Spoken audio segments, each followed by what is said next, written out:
Hello everyone, how are we all doing today? Yes, we are back on, and this is the MVP series, the Azure Dyna series with the MVPs, and it's amazing how we've been looking into the various topics for this particular Dyna series, because I feel like the more we deep dive into the Dyna series, the more interesting topics we keep coming on with. And today, of course, you know that we always come in with the sauce, right? You know, we always bring in the sauce, and of course, we have our able MVP in the house, MVP Rafael Gabmomo, who will be also co-hosting this show or this event with us. Um, I have a nice juicy topic for today, and I'm hoping that you also enjoy it with me as well. Today, I and MVP Raphael are going to be discussing on how do you configure and manage your virtual networks for Azure administrators. MVP Raphael, before we go deep dive into this, can you just tell us a little bit about yourself? And for those who don't really know you, right? Oh, okay, So okay. that they know who we have in the midst of us today. Oh, okay. So, gentlemen, good evening. My name is Raphael. Like I mentioned in the few past series, I eat Azure, I drink Azure, I sleep Azure. Okay, so I'm a community member and your fellow servant on the Azure journey, and I'm excited to be with you. And yes, let's do this. Thank you. Awesome, awesome. Thank you very much, MVP Raphael. Um, I'm going to be proceeding by sharing my screen and we will then proceed from there. All right, please do let me know once you are able to see my screen. Okay. Yes, awesome. I think you should be able to see my screen now. Please let me know if that's true. Very clear. Very clear. Awesome, awesome, awesome. So what can you see on the screen right now? Can you Oh, see? well, I see the official material for AZ-104. Awesome, awesome, awesome. All right. So as you can see, today we'll be looking at what configure and manage virtual networks for Azure administrators. So this is one of the prerequisites that you need if you would want to write the AZ-104 exam. Mm. And we will also be deep diving into the various concepts that has to do with Azure Virtual Network for those of you who don't have, I would say, pre-knowledge regarding this. Right. So just stay tuned, relax, and we'll give you all the nitty-gritty that we can. Awesome. So let's start this. Herein we have the introduction, right? And basically, this just tells us what the Azure Virtual Network is all about. Of course, when you talk about Azure Virtual Network, how can you relate the Azure Virtual Network with these networking configurations we have on-prem? MVP Raphael, can you help us with that? Oh, Some well, form of relation between what we have on-prem and what we have on Azure. okay. Are So there I think similarities? that Are there differences? What are they? there are similarities. There are similarities. It's just that no, there are similarities. It's just that the virtual network is your, how do I put it? Is your chain, your link between your Yeah. cloud and what you have on prem. Is your link. You gotta have something to link them together. So your virtual network is that guy. That's just all. Yeah, that's just the summary of it. And also, you would agree with me that just the same way you have subnets, the same way you have the same way you have subnets in your normal network switch is the same way you have subnets in Azure. The same way Of you have like your course. wildcard address, your address range, which you would Hmm. normally use to build your network, is the same way you have your address range in Azure. So I see quite a number of similarities. In fact, I would say mostly that what you have on prem is about what you have in the In virtual the cloud. environment Mm, with some, little differences, because this time around it's in the cloud platform and mm, not the right. normal devices. So imagine your, let me say, your local switches, which you use on-prem. You have to connect the RJ45 cables, between systems, or maybe if you're making use of wireless routers, you have to do that connection. But Right, here right. in Azure, everything is all virtual and is connecting each and every one of your devices. So, I mean, that is one awesome way to get used to the topic. And of course, on this particular session, we'll just be looking at the Azure Virtual Network, the features and the components. We'll also be taking a look at the features and use cases, subnets and subnetting. And also, we'll be identifying what is the private IP and the public IP and how to create and assign an IP address. Right. Right? So, Yes. first, let's proceed on this. Now, when we say virtual network, um, people think that, is this something I can feel? Is this something I can hold physically? Right? Is that what it is? And some people tend to get this all of confused with what the virtual network is really really about. Mm, And right. I remember, MVP Raphael, that back in the day when we used to make use of cyber cafes Mm. and Yeah. all of Crazy. The those world has changed. to do back then. I remember back in the day, all we just needed to do was to take an RJ45 cable, Mm, connect it to a physical switch, right? yes. And Yes. connect the other end to either your desktop or your laptop. And then once you do that, you are connected to the network, right? Right. And I, Right. for instance, I mean, I feel that is about the same thing that is played here in the virtual environment. The only difference is that when you're probably spinning up a virtual machine, that is when you, or maybe any resource that needs to make use of your network, that's when you decide what VNet you want to keep those devices in. And of course, those early days, they give me some interesting vibes and memories. All right, let's move on.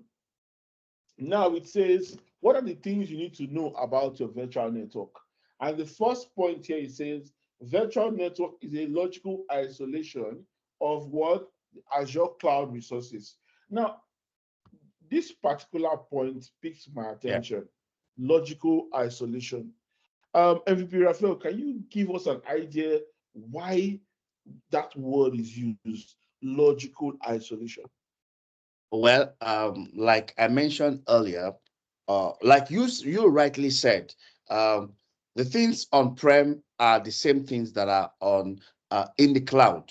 Okay, so Mhm, you would want to group what you want to connect to what you want in Azure that you want to connect to what is on-prem. You would want to group them together. So you need something that groups all similar things that communicates at the same time together. So I feel that's why it's a logical isolation. Okay, let's say you have like 10 rooms. Okay, you keep certain things in the master bedroom, which is your room. So you group all the things that are yours in your own space, in your room. So that mhm. is how I say it. Awesome, awesome, awesome. So there is this, I remember when I used to, because actually, it's interesting to know, MVP Raphael, that I actually started my career as a network administrator. I used to Wow, do all of interesting. those. I never knew that. Wow. I'm telling you, I used to do all of those, the RJ45 cable thingy, where you clip and then you cut the wires and you Mm, put the RJ45 head. And then, I used to design like networks. I used to build all of those things. And they were actually very interesting times. And I remember my first encounter with the cloud, right? mm, mm, Here I was trying to relate So where are you now going to put your RJ45 cable? Where will you put it in the cloud? It was really, really amazing. But I guess I have a clearer picture now. So, I mean, coming back to what we were talking about, logical isolation, Mm. there is this thing we all know in Azure, right? That if you're building, let me say, a service, Mm. right, and you are making use of a particular virtual network, Okay. and someone else still in the same subscription, right, is Mm. building a service, right, and Yes. is probably making use of the same virtual network. No, not the same virtual network, but the same subscription. Mm. Both of you could build your services, build your virtual machines, and there will be no form of connection between you two. What I mean by no form of connection is that the virtual machine in virtual network A and the virtual machine in virtual network B would have nothing in common to communicate with them. Right. And this is one of the things I felt was purposely done in Azure so that you can have logical, isolated environment to build Mm. what you want to. And of course, you could say, okay, this virtual machine, I don't want internet access Mm. into the Right. virtual Right. machine. Right. You could literally block all forms of communication to that virtual machine. And I think that's one of why the word logical isolation is used here. Mm. Why? Because you can logically actually segment Separate. that Mm. machine, separate it into an isolated identity. Mm. Awesome. Another point here that was raised is the fact that you can make use of virtual networks to provision and manage virtual private networks in Azure. So MVP, Raphael, I don't know, at any point, I don't know if you've had to make use of a VPN, Azure VPN, maybe Well, making use of the router. I don't know if well, at any well, point. VPNs, as the world says, as we all know. I mean, if you are a Nigerian, you know what a VPN does. I think most of us were alive when this president, the outgoing president, blocked Twitter. We were Yeah, all using a VPN to. yeah, So the same way yeah. you use VPN, you use VPN in real life for Twitter. That's how you use VPN for Azure. You'd want to use it to, you want to move, you don't want someone to trace your tracks. Okay, so you can use virtual networks to, with VPN, to segment and separate yourself from every other thing that you're doing, so that your tracks are covered. I mean, hackers don't hack you and all that and all that. That's how I see it. Awesome, awesome, awesome. That reminds me, I remember my early days with interfacing with the Azure environment. And I remember there was this particular project I was working on where Okay. I needed to be able to ping a virtual machine from my local laptop. Mm. And I was wondering, how am I going to be able to do this?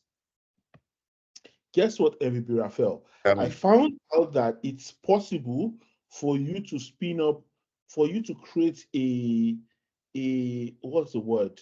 A single site VPN Mm. such that you could do a configuration in Azure, Mm. download the configuration, install on your local PC, and Mm. you'll be able to ping a virtual machine in Azure like both Mm. of you are on the same network. Wow. It was amazing to me because this was actually one of my very first encounters dealing Mm. with VPN. And I found it so interesting that I could communicate with a virtual machine like I was on the same network with it. I Wow. mean, that was really, really amazing to me. And of course, there are instances where you heard of single site VPN and then site to site VPN. In this instance, I think what we were building was a single site VPN. And of Okay. course, we don't always expatiate on this, but sure, let's take that back. Let's come back to what we are actually. So amazing. Now, another point here being raised, right, is every virtual network has its own classless interdomain routing block and can Mm. be linked to other virtual networks and on-premise network. Can you shed some light on this, MVP Raphael? Well, how will I say it?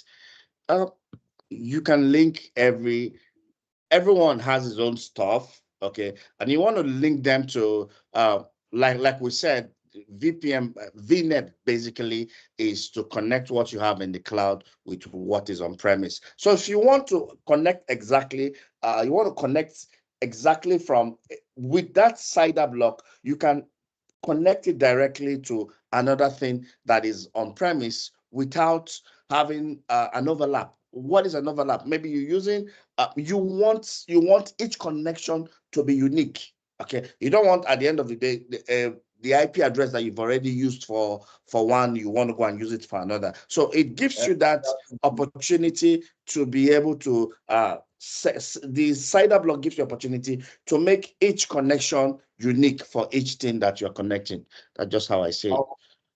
Awesome, awesome, awesome. And one of the things that I was really, really amazed about is the fact that what's the word? One of the things I was amazed about is the fact that you could actually make use of, interesting what's the word I would say? Interesting connections or diagrams with all of this. Mm. And I was actually looking at actually maybe doing something. Okay. Let's see. Okay. Yes. So I was actually looking at giving a kind of simple, let's say a simple explanation on this. So I believe you can see my screen, right, maybe Raphael? Yes, yes, very clear. One of the interesting things that makes this, I think, quite lovely and beautiful is the fact that with CIDR blocks, you get to build various networks the way you can. Now, take for instance, this is a CIDR block. Let me use this, right? Take for instance, this is a CIDR block. Okay, I think I can make this, what's the word? I'm trying to remove the grid. Awesome. I was able to do that. So imagine a scenario, MVP Raphael, right? Where um this, let me say, these are two companies, right? Okay. And um we can call this um company A, A, and we can call this what? Comp B, right?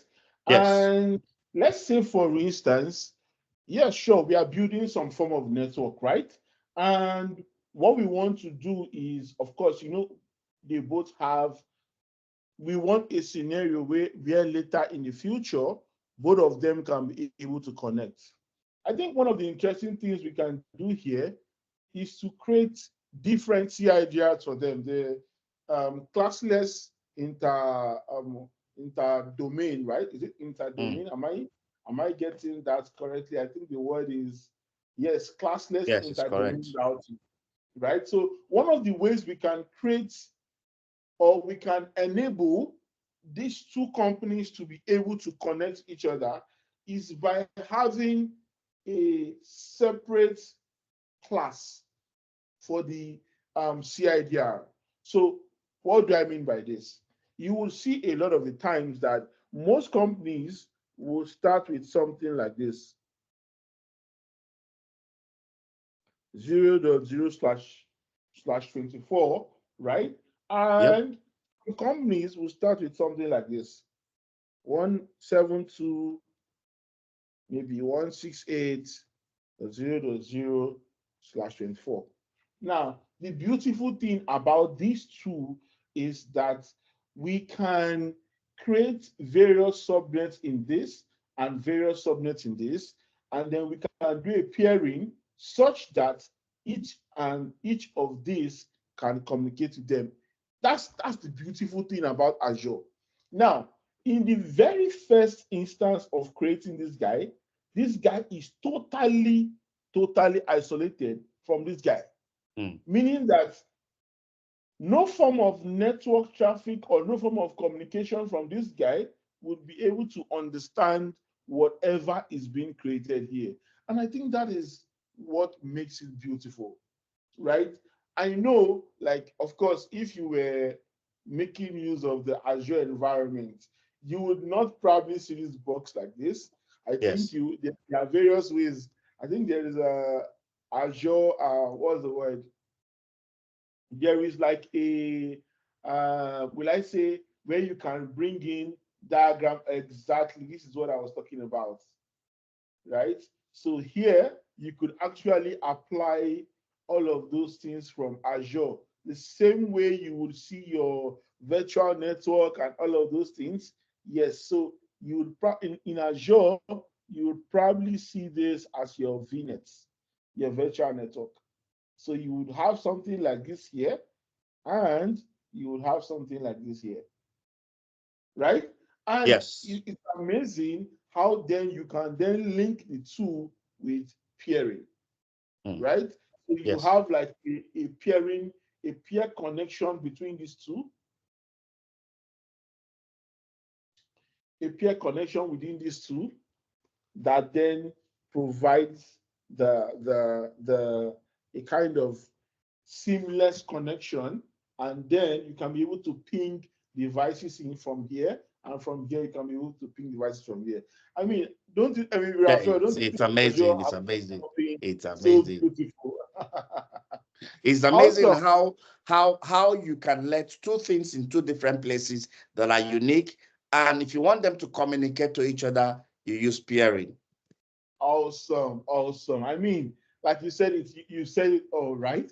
Now, also looking at this other point here, it says you can link virtual networks with an on-premises IT infrastructure to create a hybrid or cross-premises solution when the CIDR blocks of the connecting networks don't Do not overlap. overlap. Mm. Exactly. That was what I It's a was actually very trying to it's say. a very very big condition. Uh, Exactly. It's a very big condition, because at the point where you have overlapping, then there's going to be some kind of conflict as to which is which and what is what. So to avoid all of that, you ensure that your CIDR blocks do not overlap in any way. So awesome. Now, maybe MVP Raphael, maybe you can give like a summary of this diagram, maybe so that our no, proponent, let's say the our diagram is so clear. It's everything that we've been awesome, discussing. No, see it. You awesome. have something on premise, okay? You have something on premise on the other side, okay? Then you have something in Azure, okay, which are virtual machines. You have about two virtual machines, and you see that this now your wall socket in your house. If you want to plug your laptop to the wall socket, you need like a connection switch. That's why you have that nick there. Okay, that's why you have that nick. Somewhere the interface between the virtual, where you connect the virtual network to the virtual machine, that's the nick. Okay, so you have your virtual machines, uh you have your on-premise network. So you want to connect whatever is on-premise so that they can communicate with whatsoever is in the cloud. You actually need a VNet. Okay. And for that VNet connection to be attached, that's where the NIC comes in handy. Okay. That if you disconnect the NIC is at that point where the VNet the virtual machine gets disconnected from the VNet. Yeah, that's just all I see there. Awesome. And it's amazing why the NIC is so important. I think the NIC is the network interface card, right? Yes. If you remember back in the day when we used to have all those Pentium 4, Pentium 5, and all those things, you know that they would usually come with the CPUs, right? Mm. usually come with all those sockets, right? Those sockets on the back of the CPUs, Yes. right? Where you plug your RJ45 cable. Now, Yes. inside of those sockets are what actually hold the network interface card. And it's amazing that without that card, your system doesn't understand anything network, Exactly. right? The Exactly. system itself doesn't understand anything network. And that's one of the interesting things about these things. All And right, so let's and move on. I have one more thing to add, promise. Um, Yes, yes. there's one very funny thing about virtual machines. If you shut it down, okay, you shut it down, you do not disconnect this NIC. Guess what, guys? Your cost is still going to run. You know why? Because the Yes, cloud provider actually keeps their internet on 24 hours. They keep their light on 24 hours. So if you do not disconnect the NIC from the virtual machine, if you do not dissociate it, the cost of your cost as a user will keep on running. So you need to understand this, that is either you are deleting the virtual machine when you finish using, or you dissociate the NIC from the virtual machine. If not, your cost will continue. interesting. I think amazing, amazing. I think that is something very quite interesting to learn. You know, we all learn every day. I mean, that is amazing. I didn't, I wouldn't say I didn't know. Probably I've heard about it, but never really took it seriously. But I know that the one I was always sure of was, I mean, if you don't want any charges, just delete your virtual machine. But it's Exactly. amazing to actually learn this part. But then again, in the actual terms, if a virtual machine is running, is it possible to dissociate the virtual network from it? Yes, it's possible. No, not running. You need to stop it. You need to No, stop it. there are times where you would not really want to delete the virtual machine. Okay. True. So, but at that time, you need to dissociate it. But when you want to use it again, then you go back to associate it. Awesome. Awesome. Awesome. That's pretty nice, I must say. That's pretty nice, I must say. Okay, moving forward now. I think the subsection this is actually speaking on is what are the things we need to consider when making use of virtual network. And here it says, in this scenario, create a private cloud-only virtual network. I mean, is that possible in Azure MVP referral? Oh, well, you want dedicated, meaning that, okay, let me tell you, in my Azure environment, I have a virtual machine that has been running consistently for 8 months because it's been used to host a particular workload. So when they say a dedicated, meaning that you don't want any interference, you don't want any issues, you don't want, yeah. So that's why you need to actually create a dedicated private cloud only. You want it specifically for that workload so that there are no issues, there are no stories, there are no mistakes. Yeah. Awesome, awesome. And I think this still goes back to the fact of when we were talking about how we don't want any interruptions from any environment or Mm. anything, and we just want that virtual machine to just probably just communicate with the internet alone or stuff, or probably just connect on a local virtual network and just deal with whatever is in the virtual network and not Right, right, outside of that network. So right. thank you, Rafael, for that. Thank you Then too. on the next scenario, it says securely extend your data center with virtual networks, right? And here, one of the points it refers to is what site-to-site VPN. I don't know. Can you actually give scenarios of this, or have you had projects where you had to work with site-to-site VPN Well, before? I wouldn't say, because I'm not a typical network guy, but Okay. I will give an explanation on a general note. Your private extending your data center, meaning that the things that you can do on premise, okay, things Yeah. that you can do on ground, you don't have enough capacity. You don't have enough capacity. You can connect to the cloud using yeah, you have your network, your connection, you can move to the cloud. Okay, whatever you were doing on premise, you can go and continue in the cloud without losing without losing focus, without sticking to your goal. Okay, so you are sending whatever you can do to the cloud. Awesome, awesome. And also, I remember, like I was telling you, the very, very first time I was having to deal with, Azure VPNs and all of that. Yes. And of course, I couldn't do a site-to-site, but I could do a single, point-to-site Point to site. kind of VPN connection. But the interesting thing about this site-to-site VPN connection is it's imagine a scenario like where you can meet up with a company like MTN and tell them you want to have a site-to-site connection.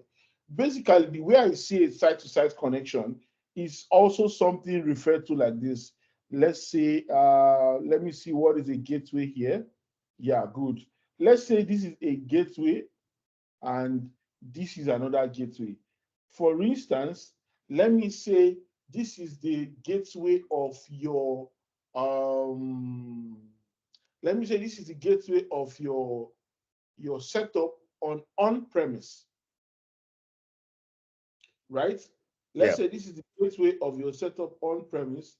Let me bring this to the front and make this, oh, Yeah, my bad. yeah. It's connecting. I want to make this bigger, right? Now, Yeah. imagine this is the setup of your local network, and then here is, right, your Azure setup, right? Yeah. Imagine here is your Azure setup, and you could bring this to the front. So, okay, now you have this. Here's your local environment, or let me say your data center, your local data center where you have your normal internet connection and all of that. And let's say you're making use of MTN as your internet service provider, or any Okay. of the, or maybe Main One, or all of those things as the internet service provider, right? And here is Azure. This is your infrastructure setup in Azure. Now, you could actually do a site-to-site VPN connection here. Um, let me see if I can get this. Probably let me make use of this. Let me make use of this guy. Let me see if I can bend these things. It's I'm gonna always connect.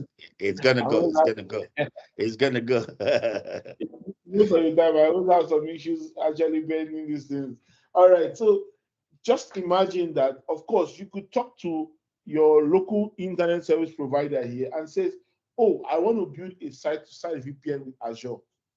What this will mean is that they will come into your environment and do some kind of connection such that whatever um, systems, laptops, desktops, servers are on this end, right, will be connected to whatever setup you have It's in in Azure. Azure. And that's why the word was used, extending your what local data center, because you could have them be that you are creating like a kind of network that everything here is able to communicate with everything here. And when people come into your network, let's say this guy who is probably trying to it's funny how the guy looks though. Yeah, he is.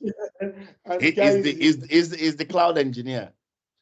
he's maybe he's a cloud engineer or maybe a tester or something, right? And he's just trying to reach your network, right? So this guy can come in now. Why he's trying to reach your network? This bridge doesn't know what this is, doesn't know what this is. It sees this whole box as one, right? Yeah. This bridge sees this whole box as one. So then, let me see.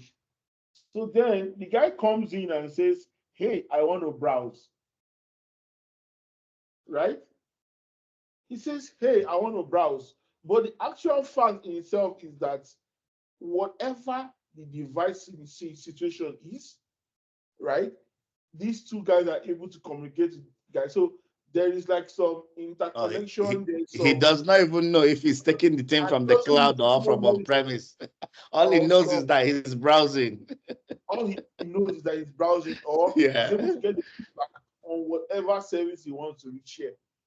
So that is, I mean, that's Cool, something really, cool, really cool. awesome The, about the all of this. illustrate the illustration killed it. Cool explanation. Cool, I'm cool, telling cool. you, I'm telling you, you know, and I think that's just the beauty with some of these things anyway.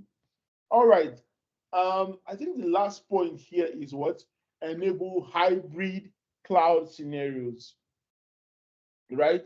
Hybrid, I feel You've just this explained it with the diagram. exactly. You know, where you have some stuffs in your local environment, and then you have some stuffs in the On Azure premise. environment. Oh yeah, Thank local you. and as well. Yeah, yeah, okay. Thank you, Rafael, for pointing that out. Awesome. So it says, what are the things you need to know when you're considering subnets? What are the things you need to know when you're considering subnet? And the very first point it mentions here is what each subnet contains a range of IP addresses that fall within what the virtual network address space. So I mean, look at this breakdown here, right? It's like all of these things are like various subnets, right? In between the whole address space. Hmm. So meaning that this is a part, this is a part, this is a part, this is a part, and each of them are not colliding. So just imagine, promise, just imagine subnet zero is having a whole 250 IP addresses. It means that for each subnet, you have so many devices that can uniquely communicate without any issues. It's I'm amazing. telling I'm telling you. And each of these subnets are not overlapping in any way, meaning that the IP address you get to a device connected here cannot clash with the IP address you get to a device connected here. And that's just amazing. And for those people who are basically used to the Azure version subnet, if you remember the Azure version subnet, those who probably don't have like the local client on their Yeah. systems and Of they course, want to not be no able local to client, access the virtual no network. public, no public, no public Exactly. IPs And, for and Azure with Bastion this, right, you'll be able to access your virtual machine over the web. You know, privately. I mean, this is just really, really, really, really awesome. Really, really awesome. Now, the other thing it says is that what the address range for a subnet must be unique within the address space. And remember that what we were talking about earlier. It now says the range for one subnet can't overlap with other subnet IP ranges in the same virtual network. This brings me to the point where I was talking about the fact that MEP whatever Mm. we are discussing in these sessions, we might be actually discussing them and not looking at the the manual or this Yeah, yeah, stuff. yeah, yeah, All we yeah, are saying yeah, is yeah, is already here. You yeah, understand? So yeah. listening to us, guys, listening to us, don't really put your attention on the manual, but listen to what we are saying because you see some of the time when I and MVP Raphael speak, it looks like I think we are repeating ourselves No, when we told exactly. We already summarized but we've already everything. said it before, right? Everything And here has we been put that discussed. and then here it says the IP address space for a subnet must be specified by using the CIDR notation. This Notation. is basically something like this, which we all spoke about. Awesome. Now it's speaking about reserved addresses. Reserved addresses. MVP Raphael, what can you tell us about reserved addresses? Okay, And I think that it's clear. It's clear the way it's clear from what you see on the screen. Okay, if you have yeah, about 250 IP addresses, okay, it's okay if only 5 get reserved. Okay, reserved for what? That's what they are telling you. Okay, 1.9.16 8.10, it identifies the virtual network. Okay, so those numbers you see there, out of the whole 250, they are reserved for like the second one is for default gateway, the third one is for, so yeah, that's just it. Okay, out of 250, you're keeping 5 for the purposes mentioned that you can see on the screen. I think it's fair enough. Okay, then you have about a whole 200 to use for your devices. It's not too bad. Awesome. Awesome. So, I mean, it's just imagine every time you create a subnet and you're wondering why is the whole IP addresses not being allocated. This is a very, very simple explanation why that happens. Because the first one is regarded as the network IP. The 1.1 is regarded as a default gateway. 1.2 and 1.3 maps these Azure DNS IP addresses to the what virtual network space, and then the last one is what supplies the virtual network broadcast address. Now, I'm sure some of you may be wondering why all of this, right? So the interesting thing is, even before I realized this in Azure, in your normal on-premise environment, when you subnet a network, it's also the rule is like an unsaid rule that the very first two IPs, right, and the last IP are your reserved IP address, right? Because Right. the first 1.0 is your network IP. The very, very second one, which is 1.1, Dot is one. the one that goes to the default gateway. And that is why, if you remember back then in those days, right, when you want to do a proxy, right? If you Yeah. remember back then in those days, you want to do a proxy server, right? You remember that those days when you want to configure a proxy server for your phone or for your laptop, you need to put the address of that proxy server. Right. Right. What does that mean? That means that every traffic that's going to be going out of your machine needs to speak to the default gateway. In this case, your proxy server. Right. Right? So the address that you need to give that, in this case, the default gateway is what the very first number, which is what 1.1 or 2.1 or any of those numbers, right? So it's interesting getting to see this so that anytime you see a scenario where a group of IPs are created, you are not confused as to why all of them are not being allocated, right? So another thing again to consider when using subnet, it says what? Consider the service requirements. Requirement.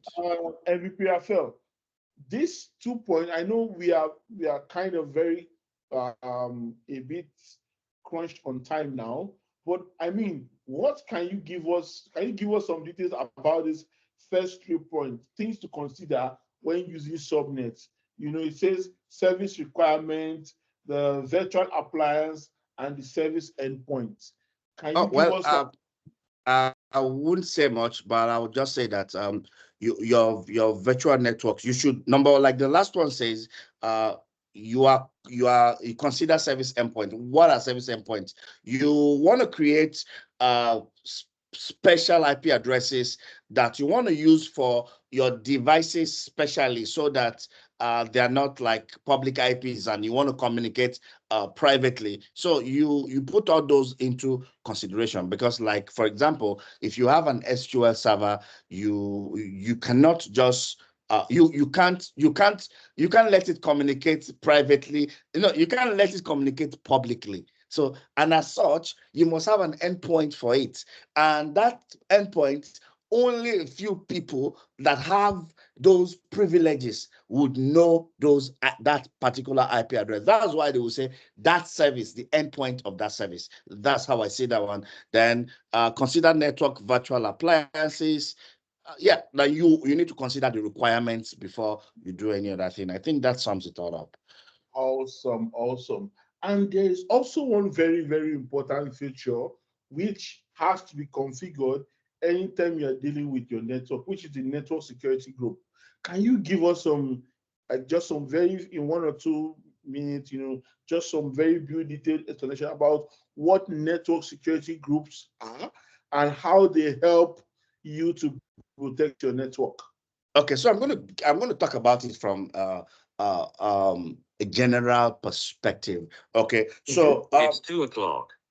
these will allow you because there has to be certain rules. Okay, you can't Okay. just like your let me tell you, it's not me and you or me and Promise that use the cloud. They're all enterprise Oh, applications. Okay, sure. MTN, the banks, enterprise applications. So when you have an enterprise app, okay, connected to Yeah. the internet, you can't just let things be like that. So you need to put certain rules, okay, and those rules will be placed in groups, and you put that application that you want to follow that rule in that group so that things work accordingly. I mean, you do like this, your applications are protected, hackers don't hack them, and all that and all that. That's just the summary of it.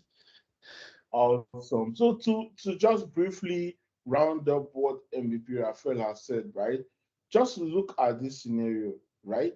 Where this guy is trying to access whatever service is running here, right?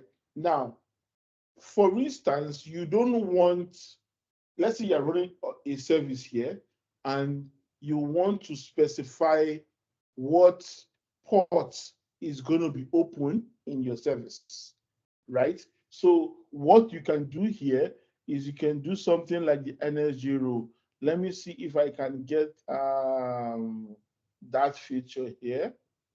Energy. I'm actually looking at yeah, this guy. So this is what you're going to do, right? So this guy is going to be talking to your energy, right? Now, once you put in your energy rules on this network, your energy rules, they help to decide how or what ports are going to be open for anybody to be able to access any service within this environment. And Mm, that is what actually makes it lovely. For the fact that, right, as soon as this person tries to connect, the guy needs to talk to your energy rules. What rules do you have in there? Is port 80 open?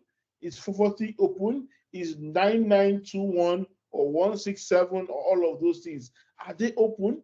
That is where you control and you specify.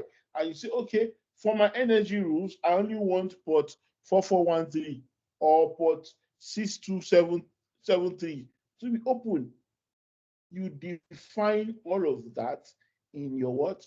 NSG, the rules. the network security group. So guys, at this time, I know we are very much past the time where we normally spend, but I mean, let me just ask MVP Raphael, can you just give us in 1 or 2 minutes just a summary of what what is about building your virtual network and having your virtual network service in Azure? Okay, so you have workload, you have workload on premise and in the cloud. Probably what you have on premise is not enough for you. Just like the diagram, the guy that wanted to connect, what you have on premise might not be enough for you. You want to use the extra capacity that you have on the cloud. Yes, so virtual networks would help you meet that requirement. And we've talked about some other little things that you need to consider. We talked about NSG rules just a few minutes ago and some other things. I think that uh, um, this topic is one of the building blocks in Azure. Even without the exam, you need to understand every part of it. It will help your career sail smoothly. Awesome. Thank you very much, MVP Raphael. And like I said, for those of you who don't know who MVP Raphael is, he's one of the leaders for the Azure Nigeria community. And of course, he's been doing various things for the community. And myself, my name is Promise Uche Unwachku. an MVP for the Azure category, and also one of the leader for the Azure Nigeria community. And I am MVP Raphael are here today to ensure we are bringing you up to speed with the various services that Azure has provided for you. So, I mean, Yes. if you have any questions or any feedbacks as regarding our sessions, please don't hesitate to reach out to any of us. We are also available on LinkedIn, and also you can reach us through the Azure Nigeria group page on LinkedIn. And sure, we are willing and very much able to attend to any of your questions. And also do know that you can also reach us via our YouTube channel where we will be uploading this video too. So guys, I mean, I feel this has been an amazing session, and I would like to thank you for paying attention and for giving us your rapt, I would say, concentration in the past few minutes. At this point, I would like to say thank you and goodbye. See you in our next session. Bye bye, everyone.